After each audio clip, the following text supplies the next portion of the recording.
Cheryl, if you could go ahead and say hi to everyone and introduce yourself, and then let me know when you want me to pull up your slide presentation. Okay. Good afternoon, everyone. I'm so excited to be here, and I agree, I loved the panel. Took away a lot of really neat and interesting things. I am Cheryl Baptiste. I'm the Vice President of Human Resources for a company called Reit Services, LLC. We are a property management company. I've been in HR for over 20 years. The picture of my hair is not gray, it's platinum, so I don't want to age myself too much. But I love what I do. I love human resources. I have a master's degree in business administration and a master's degree in education and a bachelor's degree in business administration. Not formally trained in HR. I fell into HR while working at NCR Corporation, and the VP of HR, I helped him out once he let his generalist go, and he says, I think you need to be in HR, and put me up for an HR job. And I thought he was crazy, but he saw something in me that I didn't see. And so in the blink of an eye, I changed my career, and I've been in HR. I've done all aspects of HR, from L&D to recruiting to payroll, strategic leader, talent management, you name it, I've done it, and I've loved all of it. Employee relations is probably my favorite. Being a strategic business partner is probably my second favorite. And so I'm just excited to be here and to talk a little bit about being a courageous leader. It's kind of a passion of mine. Thank you. Thank you for being with us, Cheryl. And I'm going to jump right on over to your presentation, and it should be coming up on the screen. So please let me know when you want me to move the slides. Okay. I put a timer on for myself because I'm a bit of a chatterbox. So I wanted to start by pretty much setting the bar pretty low this afternoon, because I don't believe that anything I'm going to say today is going to be something that you don't already know, something that you are not aware of as leaders of HR. But what I'm hoping to do is to inspire you and to remind you why you're in HR, and to what's so important about it and what we do, and why it's important to be courageous as we lead through all of these crazy times. As Jessica said, this has not been an easy couple of years. I mean, I think about the last just 18 months to 2 years. But if you extend it past that, I mean, it started really getting crazy in my mind a couple of years before that. Maybe 2017, 2018 for me is when I feel like I started to see a real shift. And I think that us as leaders, and especially HR leaders, we have an innate ability and opportunity right now to change how we show up. And I think we're going to be required that we change how we show up, because I think the climate is going to demand that we do that. We are constantly responsible for the culture, the people. We're advisors, we're guiding, we're responsible for the black and white and the gray, the legal, the policies, the processes. And in the last 18 months, I feel like there's been a line at my door, my virtual door, if you will, since I've been working from home, of constantly asking me, what do we do next? What do we do next? What do we do next? So hopefully today, I just want to kind of encourage you and support you and kind of give you a little food for thought as we go into this next season of turmoil with the great resignations and war for talent and all the different things, supply chain issues that we're all dealing with. Hopefully this will just give you a little bit of food for thought to walk away and go, okay, enough wind in your sails to make it to the next crazy couple of months or years. Next slide. So this slide is just something that I put up because it just kind of touches on some of the things that we've been dealing with. And some of this stuff has been going on for a little bit longer than 18 months and some of it more recently. I think back to the Me Too movement, which really took legs in 2017. The COVID and pandemic, of course, was solid in 2020. Black Lives Matter. There's privacy issues. We've had office bullying around for years. There's been political unrest in 2019. Now we're into vax and non-vaxxing, wearing masks and not wearing masks, remote hybrid work. When you're out looking for staff, people don't want to come into the office. People do want to come to the office. Some people want to come in for a couple of days and not other days. People want to now work from Maui if they can. We have Asian Lives Matter. We have sexual orientation, gender identity. I mean, the list goes on. We have dreamers. We have childcare issues. We have, legalized marijuana that's becoming a big of an issue. We have drug testing, not drug testing.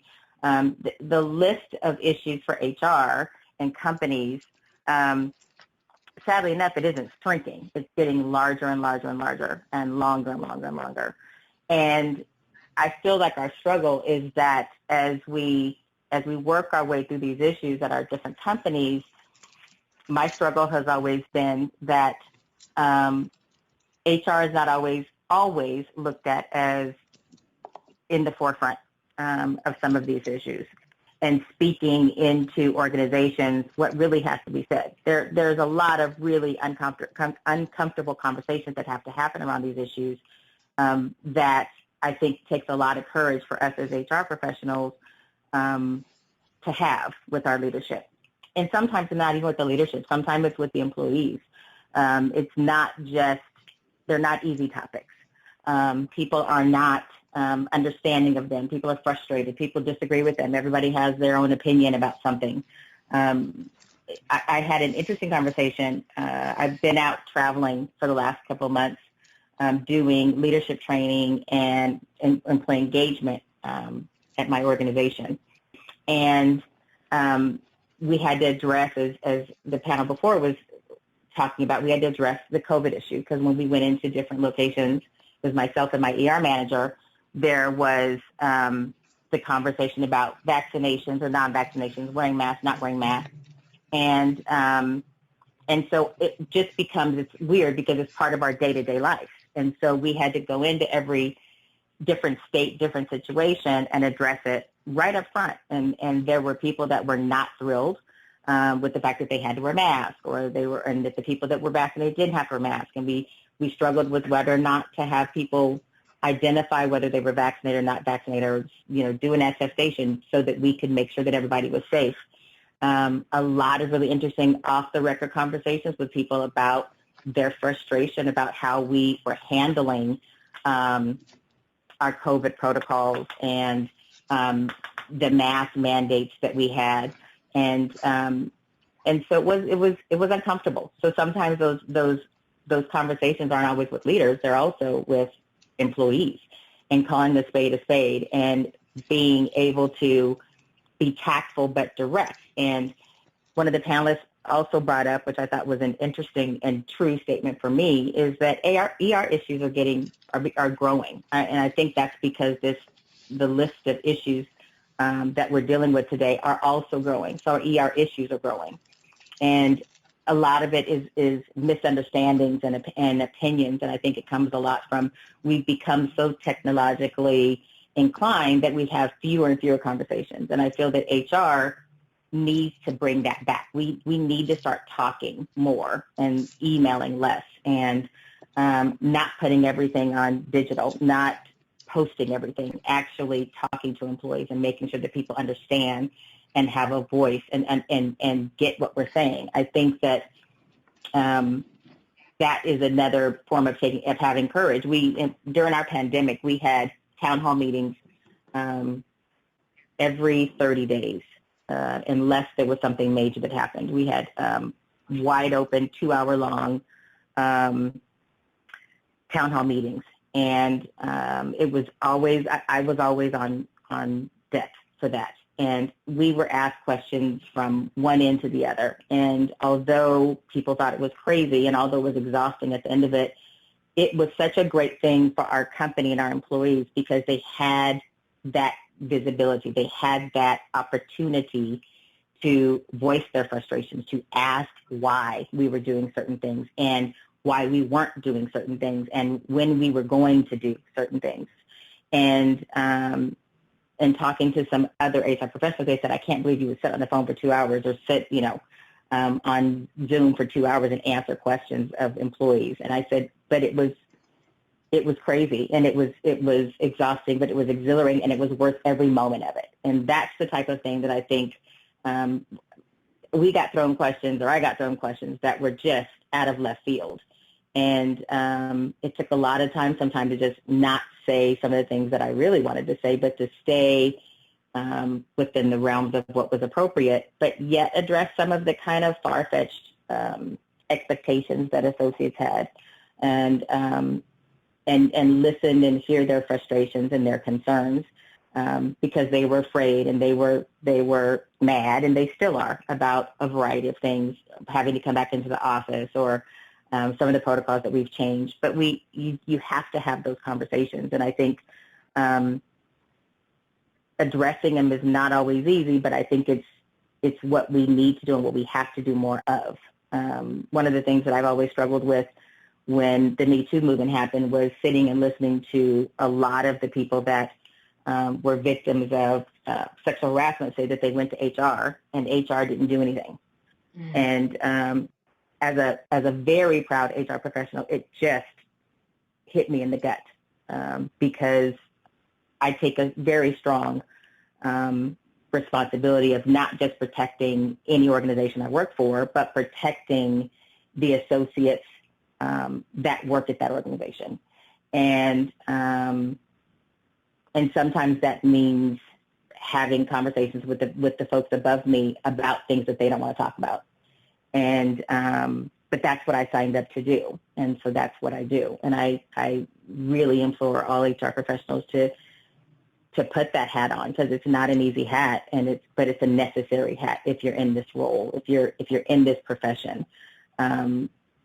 You have to be able to have those courageous conversations that make you sweat while you're sitting there and your heart is racing and you're not sure what the outcome's going to be, but you'd rather do it than not do it because you know it's the right thing to do. So those are the things that make it worth it to me. Next slide.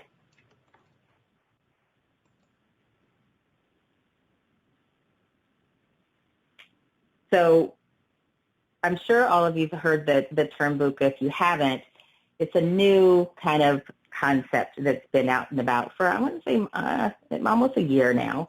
But it's what I believe is, I know in my world, it's the new environment that I work in. It's volatility, it's uncertainty, it's the complexity of the day-to-day activities that happen and the challenges that we all are facing every day, and the ambiguity of it all. And it's kind of crazy because the volatility is the myriad of issues that we have. It's the concerns, it's the opinions, it's the sensitivity to the issues.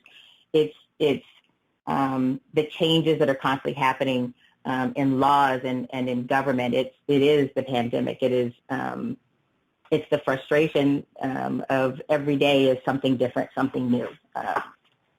That I immediately thought of the OSHA regs for California when, on Monday they agreed to do X, and then, 3 days later they said, no, we're not doing that. We pulled that back, and, a week later they went right back and did what they said they weren't going to do. Is this constant volatility of what are we doing? How do we do it? No, we're not doing that. Switch, go to the left, switch and go to the right. To me, that's part of our day-to-day life right now. And the uncertainty of what we're going to do. I don't think on a day-to-day basis I have conversations with leaders that are asking questions like, what do you think is going to happen with unemployment? Well, I don't know what's going to happen with unemployment. I think it's $1 million question. I'd be a billionaire if I had the answer to that. It's uncertain. There is a war for talent. There is more jobs than there are people that want to work. Not people that can work, but people that want to work. And the people that want to work want to get paid exceptional wages for that. And I had an employee while I was out traveling say she felt like this was the employee revolution that was happening. Not the Great Resignation, but an employee revolution, that employees after the pandemic or in this pandemic have decided that they want something out of employment, that it is an employee's right to want certain things, and it's not all written by the employer. And so many people are not going back to work because they want what they want out of an employment relationship, and unless they're able to get that, they're not going to go back. So they want to work from home, or they want unlimited vacation, or they want higher wages. They want something different than that. They don't want to go back to the pre-pandemic way of living, that people enjoy having dinner with their families. So they don't want to work 15 hours a day, and they want to go see their kids play, basketball or baseball on the weekends. And so they don't want to work the weekends like they did before. And so I thought that was an interesting concept to say that we are having an employment revolution, because it kind of feels like that some days when you're doing recruiting. We currently at my job have over 70 open requisitions, and we are struggling to find candidates. We're not even struggling to pick from a candidate pool. We don't even have a candidate pool in some particular areas of the country. So there's that uncertainty, and then the complexity of how we're going to unravel all of this. And on a dime, we are having to figure this out as to what are we going to do, because we are in times that we've never been in before. There are issues that we've never dealt with before. And so we are building or writing the book as we live it. We are no longer being able to refer back to what was done before, because we've never been in this situation before. So there's a complexity to our process of thinking through what does the next 5 years look like? What does the next year look like? I think 5 years would be great. If I could just figure out what's going on in the next year, that would be a plus in my world. Forget 5 years. And then the ambiguity of it all, right? Like it's, the quality of being open to more than one interpretation, because every one of these, every situation or every issue that we as HR leaders deal with, my favorite term as a leader of HR is it depends. Everything is ambiguous to me when I'm in HR, because you can have the exact same situation and have it be 3 different employees, and the results may be slightly different based on each scenario. Even though the core is the same, every individual creates a different nuance to that very similar issue.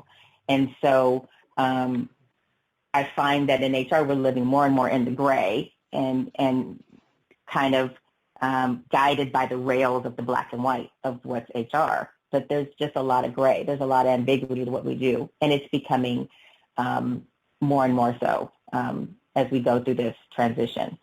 So the transformation journey, which I loved about this slide, and one of my favorite things about this slide is the leadership and learning. It says disruptive leadership.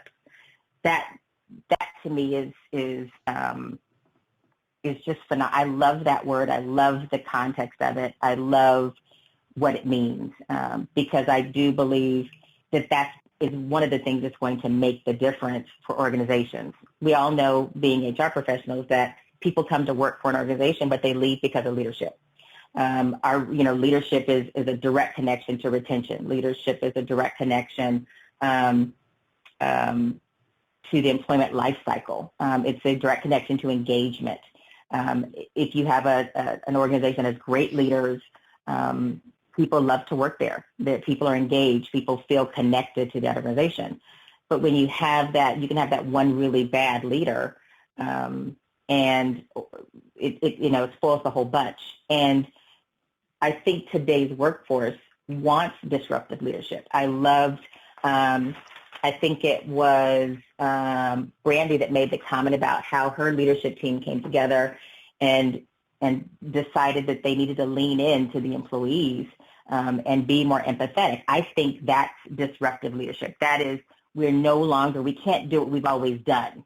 And because if we do what we've always done, we're never going to move the needle. We're never going to get our organizations where they need to be. We have to step back and say, we got to do this all different. We got to throw out what we've always done and figure out what's going to work for the future, because you do have 5 generations of people in business. You do have folks that would rather you send them a text message than an email, but you have somebody that would rather you pick up the phone and call them.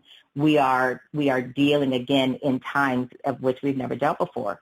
And so we are going to have to simplify things. I love technology, like what we're doing here today. I love technology. I wish that we were all in the same room together, because I love that. I love that personal contact. That's one of the reasons I love employee HR, is because I love people. And so I love that interaction. And I know in my organization specifically, we stayed connected during the pandemic, all through virtual. We had our one-on-ones. I had my weekly one-on-ones with my team. It was great. It was, we were able to stay connected. But I can tell you in my organization, people are over it. People are over sitting in front of television screens, as they call them. People are over being at home alone. I do think mental health has been a big issue for especially some of our associates that are not married or don't have kids, and they're just at home by themselves. They've been home for months by themselves. It started off to be not that big of a thing. And then 6 months in, they feel like they're going to climb the walls because they're just home alone. I think that's one of the reasons pet adoption went up, was because people were just needing that personal interaction. And so I think we are in a place and time where, again, we have to start balancing with all that's coming, people wanting to work hybrid, some people want to work remote, but I still think we have to balance that living, breathing time together. I'm a believer that that employee relations issues are increasing because of the lack of communication, the lack of talking that we have. And so there is a real misinterpretation of situations because when you read an email, there's no context in it sometimes. You read it one way and then that leader or the manager meant it differently. Whereas when you're talking to somebody, the visuals, like right now I'm moving my hands because I'm pretty animated. You get a different feel when you're looking and you're speaking to someone than you do when you're reading a text and when you're reading an email. And so although I think in the transformation journey, absolutely technology has to be a part of it, I just think that we as HR leaders have to continue to have the courage to stand to organizations and say it can't all be digital. We have to find a way to let people connect live. Because I think that will be the lifeline that a lot of people need.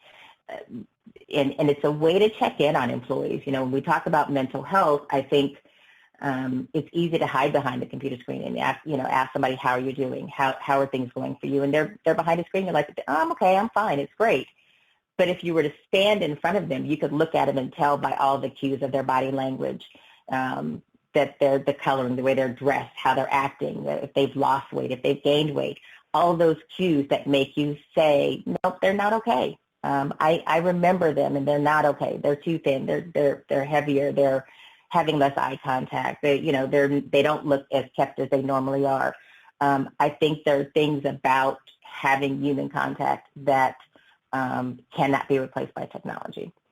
And so I love this transformation journey because I think HR has a big role in how we will be as organizations and how we will engage with our associates, how we will work with our leaders in the future. I think HR will have its own transformation because I think for organizations that didn't really know what HR did, they had an aha moment with the pandemic because everybody turned to HR and said, what do we do? Mm-hmm. And so now that we are at the table, I think it's time for us to make sure we stay there and that we bring value in ways that we always talked about at the SHRM conference or at lunches or at small meetings like this.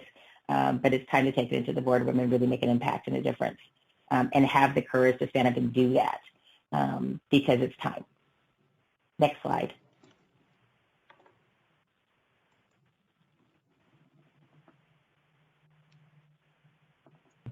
So I was a big Scandal fan, and so I loved Olivia Pope, and I always felt like HR was everybody's in-house Olivia Pope because we're problem solvers. We are the ones that we are the super problem solvers, and we are the super leaders is what I always try to call myself. I don't know if it's self-prophesizing, and I say that because we are the advisors and the counselors to the leadership of an organization.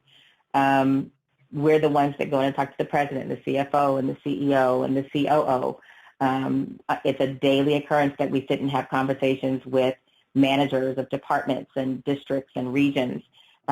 We are their thought partners. We listen to their gripes. We listen to what they want to do, and we collaborate with them. We are the problem solvers for organizations. We're a lot of things to organizations, and I think the better we are at it, the more we will be called to do it. But I also think that being a problem solver, being an advisor, a counselor, a thought partner is also being courageous in being able to say what needs to be said. Because you'll only stay in that role. They'll only ask for advice and they'll only ask for counsel if they're getting value out of it. And that's not being a yes person. That's not saying what they want to hear. That's saying what they need to hear. And again, a lot of the times that's uncomfortable. And a lot of the times that's the hard stuff that makes your heart race and makes you kind of sweat and wonder if they're going to think you're crazy.